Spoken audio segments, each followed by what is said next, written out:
সন্দ্বীপের ইতিহাসে স্মরণীয় দিন হতে যাচ্ছে 5ই মার্চ 2025 বুধবার। স্বল্প সময়ে বাস্তবায়িত হওয়া অসম্ভবকে সম্ভব করা এটাই রেকর্ড। মাননীয় প্রধান উপদেষ্টা ডক্টর মোহাম্মদ ইউনূস ভিডিও কনফারেন্সের মাধ্যমে ফেরি চলাচলের উদ্বোধন করবে।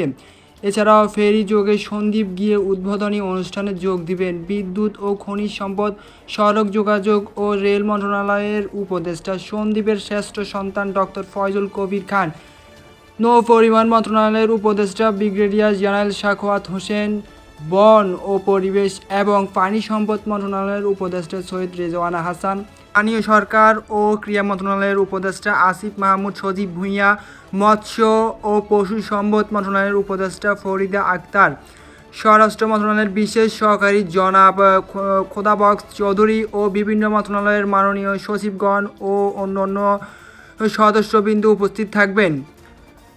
তার সাথে তো উপস্থিত থাকবো আমরা সন্দ্বীপের আপামর জনতা। আমাদের অর্ধশত বছরের আকাঙ্ক্ষা, সবাই মিলে ফেরিতে চড়ি, গাড়ি নিয়ে যাব বাড়ি, কমবে ভোগান্তি, আসবে শান্তি।